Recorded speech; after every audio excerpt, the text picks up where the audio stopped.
Coming up on Eyewitness News, Mingo County Sheriff is murdered. Heartbreaking. Heartbreaking. The whole community is just heartbroken. Heartbreak felt throughout the community. Sheriff Eugene Crum is killed in broad daylight. The best sheriff Mingo County has ever seen and ever will see, probably. A man making a difference in the war on drugs killed in the line of duty. Good evening. I'm Elizabeth Nareka. I'm Rick Lord. This is Eyewitness News, and the murder of Mingo County Sheriff Eugene Crum is our top story tonight. It is a story that we have been following from the beginning. We have team coverage for you this evening. Eyewitness News anchor Callie Carter and Leslie Rubin are live at the courthouse, where a news conference will soon begin. Dan Maddox is at Cabell Huntington Hospital, where the suspect was taken after being shot. Callie, let's start with you tonight. What can you tell us? Well, Rick, tonight just a very shocking and somber mood here in downtown Williamson. We are waiting for a press conference to get underway. It's expected to get underway in just a couple of minutes. And actually, I want to step out of the way and show you just the amount of support that has come out here in the community. You can see all of these law enforcement officers here on the steps. Mingo County Sheriff Eugene Crum is remembered today as hundreds of people came to his funeral to pay their respects. Here's what we know. Wednesday afternoon, Sheriff Crum was shot and killed while sitting in his SUV near the Mingo County Courthouse. The suspect, Tennis Maynard, was shot by a deputy in Del Barton. He underwent emergency surgery and is recovering in the hospital. Today, Mingo County buried their law enforcement leader, who is being remembered for making a real mark in the war on drugs. Eyewitness News anchor Rick Lord has more from the service. Go rest high on that mountain. The arraignment of Tennis Maynard is our top story tonight. Here's what we know. This afternoon, Tennis Maynard was released from Cabell Huntington Hospital and taken directly to a Cabell County courtroom. He pleaded not guilty to charges of first-degree murder, attempted murder, and felony fleeing. Maynard is accused of shooting and killing Mingo County Sheriff Eugene Crum on April 3rd. While allegedly trying to get away, Maynard was shot several times and has been recovering in the hospital ever since. Eyewitness News reporter Dan Maddox was in the courtroom today and joins us now live in the studio with the very latest. Dan? The state Supreme Court appointed a Cabell judge to preside over the case. Since Maynard was in Cabell Huntington Hospital, they went ahead and held his arraignment at the courthouse today. No comment. Maynard had nothing to say to reporters other than he was glad to be out of the hospital as he walked in Cabell County Courthouse Wednesday afternoon, still in his hospital gown. Coming up, Eyewitness News, corruption uncovered in Mingo County. The grand jury has found that there's probable cause to believe that a crime has been committed and the people charged in the indictment have committed them. 2 high-profile Mingo County officials now facing federal charges. High time. There's been too much going on in this town for a long time. Circuit Court Judge Michael Thornsbury and Commissioner David Baisden both arrested. The people of this county deserve better and deserve more than this. It's an investigation Eyewitness News brought to light nearly 3 months ago, and today it has come to a head. Tonight, what those officials are accused of doing, who has been hurt in the process, and what will happen next. West Virginia's source for news. Eyewitness News starts right now. Shocking allegations of corruption in Mingo County, a developing story Eyewitness News has been uncovering since May. Good evening, I'm Rick Lord. And I'm Elizabeth Nareka. This is Eyewitness News. Those corruption charges are our top story tonight. Here's what we know. Mingo County Circuit Court Judge Michael Thornsbury is charged with conspiracy. A federal indictment accuses him of trying to commandeer a grand jury and a trooper to frame a romantic rival. Also today, police arrested Mingo County Commissioner David Baisden and charged him in an unrelated indictment with misusing his public office. And we have team coverage of this developing story that we broke months ago. Eyewitness News anchor Callie Carter is live in Mingo County, and reporter Leslie Rubin is live at the federal courthouse. Leslie, let's start with you. Elizabeth, both Commissioner Dave Baisden and Judge Michael Thornsbury proclaiming their innocence today as they left the federal courthouse here in Charleston. The county's only circuit judge now going before a judge himself on charges he violated the constitutional rights of his secretary's husband, with whom he was also allegedly having an affair. also accused of rigging the county's grand jury. Here's what he had to say as he left the courthouse this evening. And the truth will be told and I'll be acquitted. Why do you believe that you'll be acquitted? Because I'm not guilty. The case against him going back to 2008. That's when Thornsberry is said to have started a romantic relationship with the secretary. She's allegedly then tried to end the relationship, prompting the judge to allegedly plant illegal drugs in his pickup truck and then arranging police to stop him and search him for those drugs. The co-conspirator backing out of the plan at the last second, and that's when he enlisted the help of a state trooper to file a false criminal complaint against his lover's husband, leading to his arrest for grand larceny in 2008. Then in 2009, a new Mingo County grand jury was formed, and investigators say he used his power as the sole circuit judge to choose the foreperson for that grand jury. He selected Jared Fletcher, Mingo County's director of Homeland Security, with whom he also co-owned a real estate business and wine shop. The feds say with Fletcher as the fourth person, Thornsberry was able to secretly co-opt the grand jury's authority and use them to victimize the man, only identified as R.W. Those are his initials. His plan was to use the grand jury to charge R.W. criminally. Now, Thornsberry has been the judge in Mingo County since 1997. He was released on bond this afternoon and is due back in court on August 21st. Now, also due back in court that same day, Mingo County Commissioner Dave Baisden, who is being charged with attempted extortion. Investigators say in June 2009, Baisden demanded that Appalachian Tire sell him a set of tires for he and his wife's personal cars, but he wanted them at a special government discount. They refused, and Baisden threatened to cut off their business with the county commission if they did not give him that discount. Despite the threat, Appalachian refused to give him the price he demanded. In retaliation, he terminated the commission's business with the company and switched to a different supplier. The 66-year-old has been a member of the commission since 2009, and prior to his election as commissioner was the county's assessor. He also told me today he's done nothing wrong. I cannot talk to the media, but I would love to, but I can't at this time. Anything you want to say to the people who elected you to fill the spot as commissioner? They know who they elected, and I've always been an honest man, a hard-working man. They know I'll be all right. Are you sorry about anything that happened? Do you feel like you did anything wrong? I haven't done anything wrong. Why do you say that? I got to go. Certainly a lot unfolding quickly here as the dominoes are falling in Mingo County. Now, during a press conference today, U.S. Attorney Booth Goodwin, he said those others named in these indictments would not face charges. Now, that includes Director of Mingo County's Homeland Security, Jared Fletcher, and the state trooper who allegedly helped the judge. But he did not go so far as to say that the investigation into political corruption in Mingo County was over. For now, reporting live in Charleston, Leslie Rubin, Eyewitness News. All right, Leslie, thank you. And to see the complete press conference that Leslie was just talking about, you can just head on over to our website at WCHSTV.com and click on the Raw News section. The West Virginia State Police Department continues to investigate the trooper that was named as part of that federal indictment. Court documents say Trooper Brandon Moore possibly engaged in official misconduct at Thornsberry's request. Moore has been placed on paid administrative leave pending the outcome of that internal investigation. Today's arrests certainly have the entire county talking. Eyewitness News anchor Callie Cart continues our coverage down in Mingo County with reaction tonight. Callie.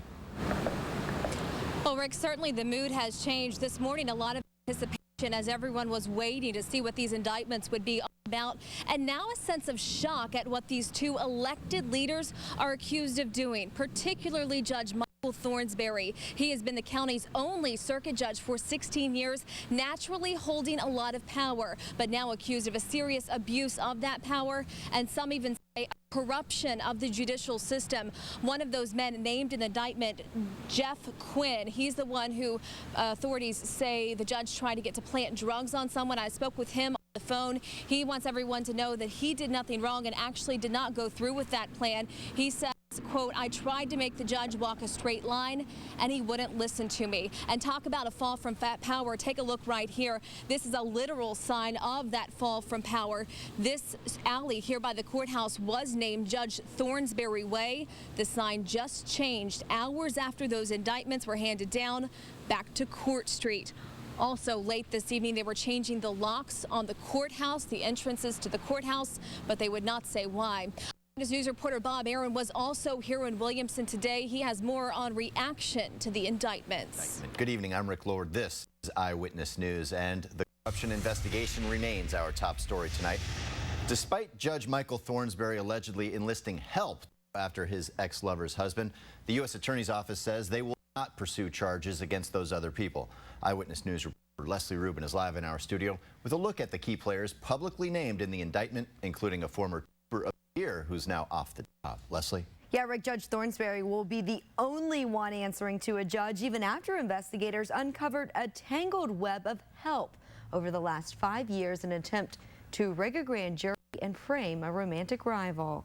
Prosecutors painting a picture of a jealous judge on a mission to frame his ex-mistress's husband. Despite his power on the bench, an 18-page indictment against him lists the players in the field, help he needed to make sure this man, Robert Woodruff, paid for crimes he didn't commit. The truth will be told and I'll be acquitted. To understand the scope of the investigation, you have to go back 5 years. That's when prosecutors say Thornsberry's secretary, Kim Woodruff, tried to end their love affair, sending the judge into a jealous fury. They say Thornsberry enlisted the help of Jeff Klein, his close friend and confidant, to take down Kim's husband, Robert Woodruff. Here's the judge tailgating with Klein in 2010 and vacationing together last year. Klein, a former police officer and Mingo sheriff candidate, and a friend Thornsberry thought he could trust, asking him to plant drugs on Woodruff's truck and arranging for police to stop him and search him for those drugs. Klein backed out at the last second.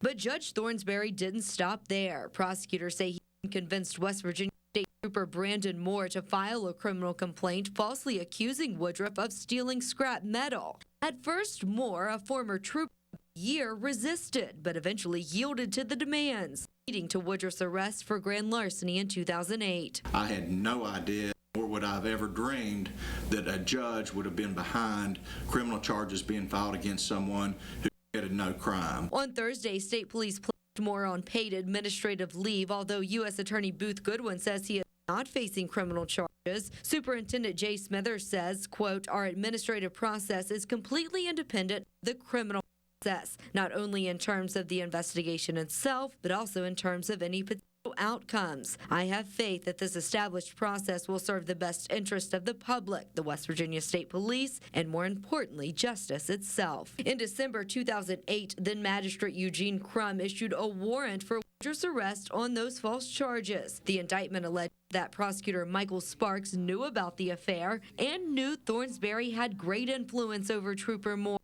Sparks disqualified himself from the case, triggering a process that would lead to the appointment of a special prosecutor, creating a risk that the judge's scheme would be uncovered. But before that could happen, Crum dismissed the case. Why do you believe that you'll be acquitted? Because I'm not guilty. Continuing to try and rig the wheels of justice, Thornsberry appointed his friend and business partner Jared Fletcher to be the foreperson of the newly formed Mingo County Grand Jury in 2009. Fletcher is the county's director of Homeland Security and Emergency Management, making it illegal for him to serve on the grand jury because he's an office holder. But that didn't stop him. With Fletcher in that role, prosecutors say Thornsberry was able to secretly co-opt the grand jury, planning to use it to charge Woodruff criminally. But that plan was thwarted when it became public knowledge Fletcher and Thornsberry had close ties and a deep financial relationship, forcing him to again abandon his plan. Fletcher had no comment on Friday. He was counseled by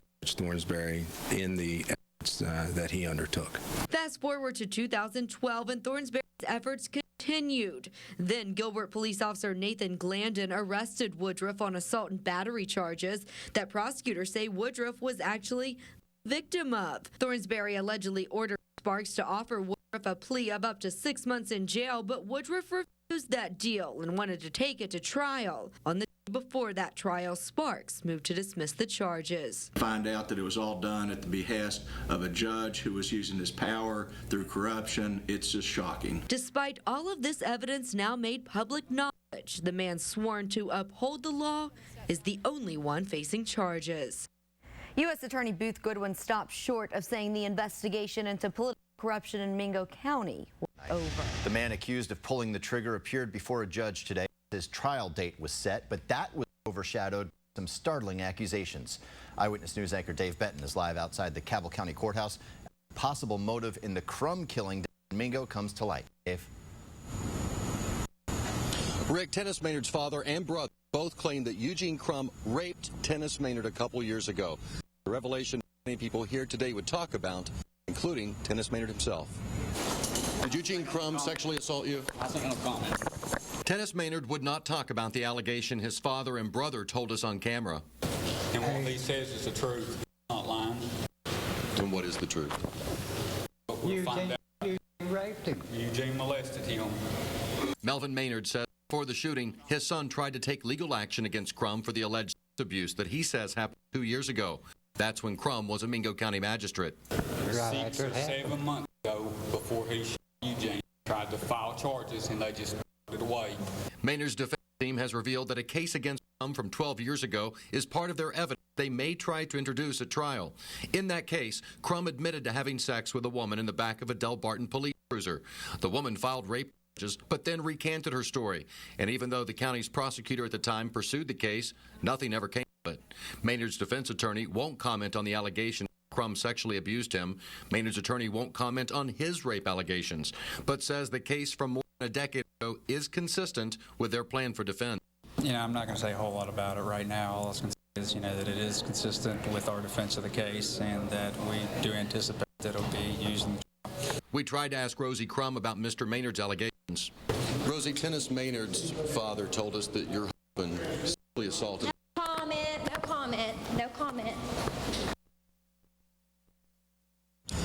Now again, these are just And the dominoes continue to fall. Shocking new details come to light in Mingo County. Good evening, I'm Elizabeth Nareka. I'm Rick Lord. This is Eyewitness News, and we are continuing to uncover corruption in Mingo. In our top story tonight, here's what we know.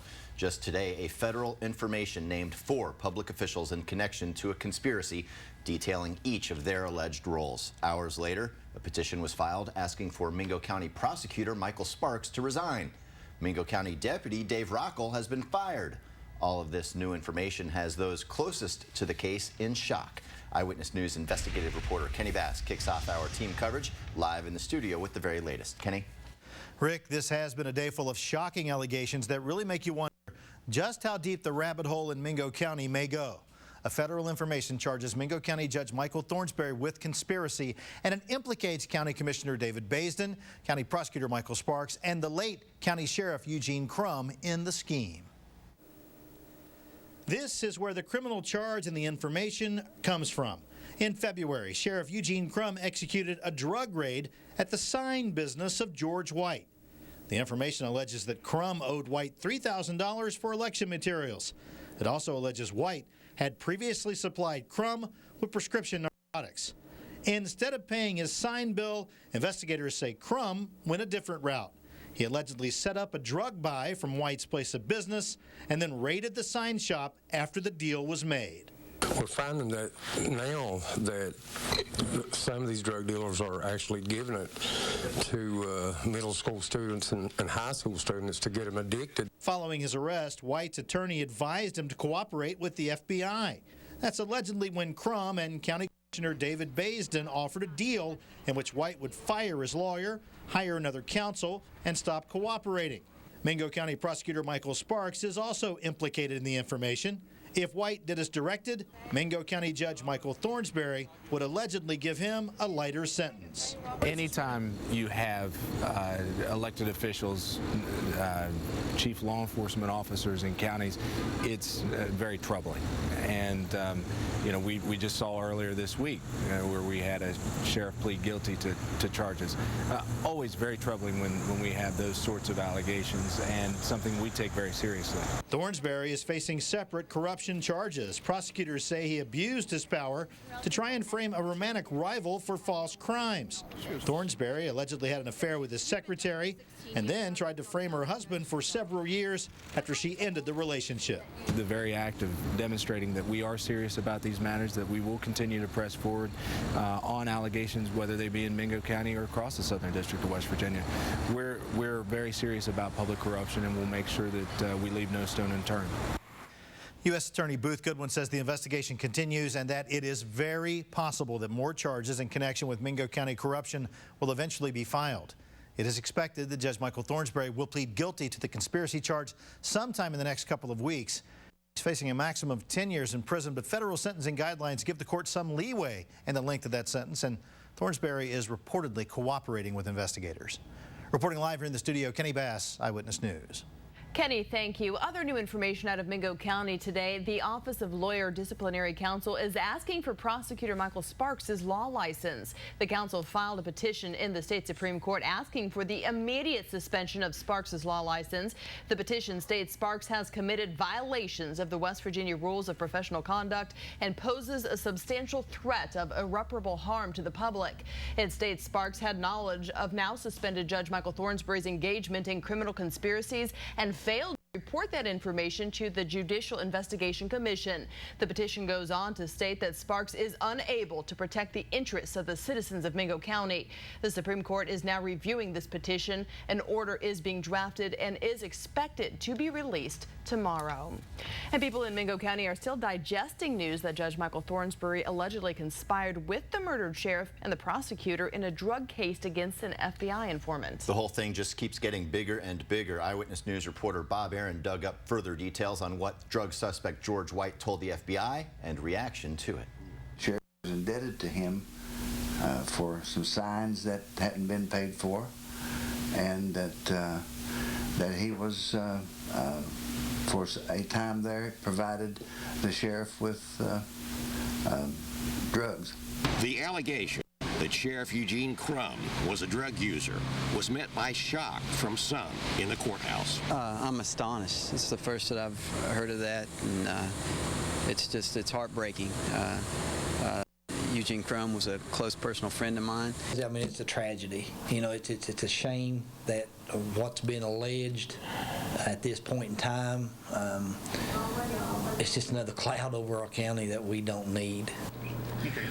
The information alleges Crum, Prosecutor Michael Sparks, and Commissioner Dave Baisden conspired with Judge Michael Thornsberry to keep George White from talking more with the FBI. The integrity of our local judicial system has been, I think, jeopardized. Sheriff Smith replaced Drug Unit Head Dave Rockel, who played a key role in White's arrest.